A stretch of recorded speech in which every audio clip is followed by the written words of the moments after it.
Thousands of people around the world don't know about the story that I'm talking about. But it's a story that happened in West Africa.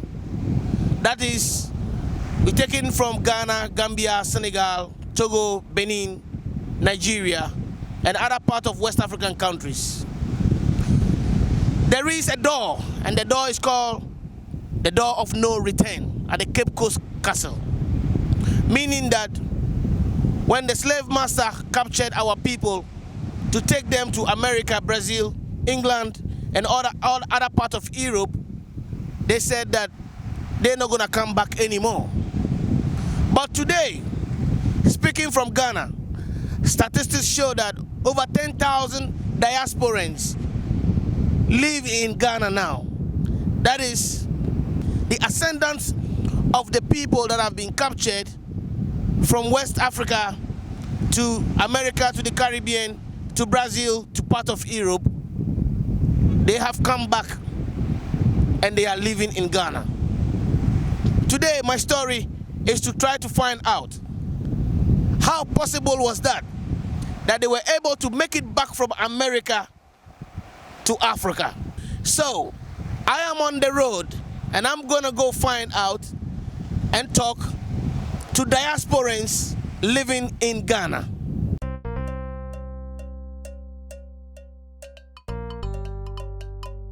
The University of Ghana is the oldest and the largest of all Ghanaian universities and tertiary institutions. It was founded in 1948 as the University College of Gold Coast and was originally an affiliate college of the University of London. Dr. Kwame Nkrumah, Ghana's first president, was the first vice chancellor of the University of Ghana. It is located in Legon, a suburb of Accra on the main Eburi-Madina highway. This morning, I am visiting an African-American born who is a lecturer at the African Studies Department. Obadele. Obadele. Obadele. Obadele. What tribe is that? Yoruba. Is it Kambon or Kambon. Kambon. So is that also Yoruba name? That Okay. one is, you find it in Nigeria, but you find it in the southeast. But it's also a name that's common in Ghana. Okay. Amongst the Dagomba. Okay. So Kambon. Yeah. That's what they call the warriors, the Okay. soldiers. Mainly Yeah. the Akan Asante soldiers who went up as fusiliers Right. to assist the Dagomba. And Okay. some of their So war. you basically change your name, No, or this is the name you've had all your life. this is the name of that. So for me, I would like to know what motivated you to come back to Africa. So first, I grew up in a family that had a very African consciousness, beyond Africa just as the continent, but the African world, Yeah. and connections to the African world. So that was one. Oh. Well, eventually my mother, she, as I mentioned, she was a Okonfosa at the time. She was training, and she was training up outside of Kumasi at Meduma. And So your mom had by then been to Africa already? yeah, several Okay. times. Yeah, Okay. several times. She first came in 1972, so that was before I was even born. Wow. Right, so by the time that she was doing her training, she brought a group of other people who were also interested in training, a lot of college students and things like that. Yeah. So this is 98, so she brought me along with them. Yeah. So that was my first time coming, here to Ghana. And when I came, it was just like, at first it was like, oh, this is just mom's thing, whatever. Okay. Okay. But between the first time that was 98 and 99, Yeah. by that time I went through that spiritual transformation where I really had to reclaim, Okay. that Alright. source, that original Yeah. source that I was. Okay. And by that time I really developed an interest in the language and the culture and Okay. things of that nature. Yeah. So by 2000 I came and I decided to do a year of study abroad here at University of Ghana. Okay. So, from there I ended up going to graduate school for African languages and literature there in the States. Okay. That's where I started learning Yoruba. Okay. So when you came here, what did you study here? I studied primarily language. Language. Yeah. And the African studies. And linguistics. And linguistics. Department. Okay. So Obadele Kambon, who's now head of School of Performing Arts, he was my first, formal tree teacher. Yeah. Mr. Pintin Saki doing literature of Ghana. Yeah. Literature of a Ghanaian language, use of a Ghanaian language. We were writing essays, MP, reading plays, all those types of things. Yeah. I also was doing traditional African spirituality. Okay. Just a whole range. A whole range. Courses, Yeah. So, doctor, the title doctor, where do we place you? Yeah, I did my PhD. I came in 2008 to permanently repatriate. And I did my PhD here at the linguistics department. Okay. So I finished 2012, and that year I ended up earning the Vice Chancellor's Award for the best PhD thesis. Okay. This is actually it right here. My man, Yeah. I love what you're doing. So in this place now, what do you do in this office? ZOH TV is international. So we're here at Institute of African Studies. So when I finished my PhD, I came here to be a research fellow in the language, literature, and drama section. Okay. At that time, my supervisor was Professor Osam, who was the former Pro-Vice Chancellor. Yeah. So he was like, I think this would be a very good fit because he knew that Okay. I focus on linguistics, but I had such a very broad background in terms of teaching African diaspora studies, Pan-Africanism, so many other things. So he said that he thought this would be good, and I came to find that it was a very good fit. Cool. So you are a big resource person now for Ghana, even though Ghanaians might not know about it. For me, coming from what I call the root culture and history, you are a big resource person for Ghana and Africa now. And these are some of the people we need on the continent now to reverse our mindset. How do you find Ghana? When you came to Ghana first time, how did you feel?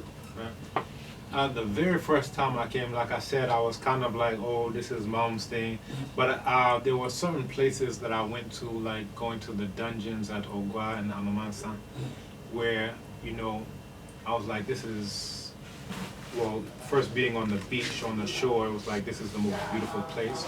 Going to the dungeons and, hearing about what my ancestors went through and suffered through. And to think that all of us who are standing there survived, the torture, survived, the deprivation, the maiming, the raping, and all of those things.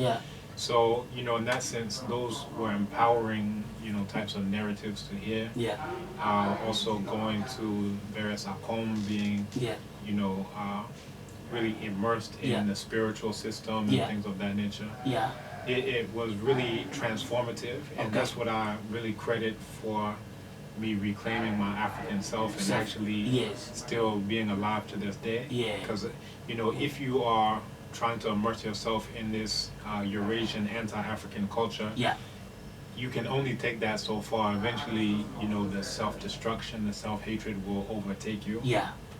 So what's your interaction with Ghanaians? Like when you came, maybe you spent like maybe a year or two, and the mindset of a lot of Africans, not only in Ghana, that's to say, is like everybody wants to go to the USA, everybody wants to go to London, everybody wants to travel overseas.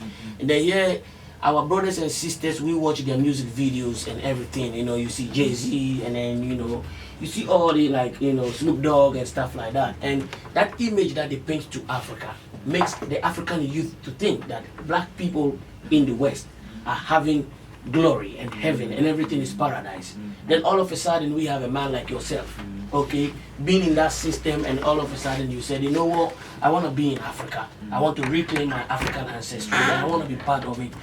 The normal day-to-day interaction with Ghanaians, how do they see you? Yeah, it's a good question. When I first came, or let me say like the second and third time I came around 99, 2000, everyone was like, oh, I want to go to the U.S., I want to go to the U.S. So I was trying to tell them about homelessness. And they couldn't believe me. I had to actually bring them newspaper articles to show them. I wanted to tell them about police brutality and the lynchings and all of these types of things. Because really they couldn't even conceive that this is, going on in the United States. So basically I was trying to reverse the whole brain drain thing. Everyone wants to run away and continue to enrich their enemies. How many years have you lived in Ghana now? This is going on 8 years. 8 years. Yeah. And I saw, your children, the one girl and one boy. They, how old are they? Another small girl at home. Oh, another small girl at home. The oldest, she just turned 8 last week. Okay. And then Kwaku was born on Ghana's Independence Day, 6 March. Okay. So he will be turning 3 on 6 March. All right. And then the youngest is Akosia, so Ama Kwaku, and then Akosia. Okay. And she was born on June 28th. All right. Of this past year. So were they all born in Ghana? No, the oldest was born in the U.S., but all of them were born at home. We delivered them ourselves. Yeah. We would have had midwives, but they never got there in time, so we always had to do it ourselves. Okay. So even Kwaku, I was the one who, got him in labor. He had the umbilical cord. I was the one who untwisted it and everything. Eventually the midwife came. Akosia, her mother delivered her by herself. Yeah. And then I came and I saw, the baby is already here. So, we had to resuscitate her. Boom. And do everything. All Ghana men, you listening? All Ghana men, are you listening? You listening to the man talk? He was doing the midwifery job for the wife. And what I'm saying is, I don't think the modern Ghana boy or the modern Ghana man still understand that concept. And we all want to run to the hospital every time. If we can get there, the wife die. But if we can learn something from what he just said, I think we can save more lives in our own houses. Keep watching ZOH TV. ZOH TV #1.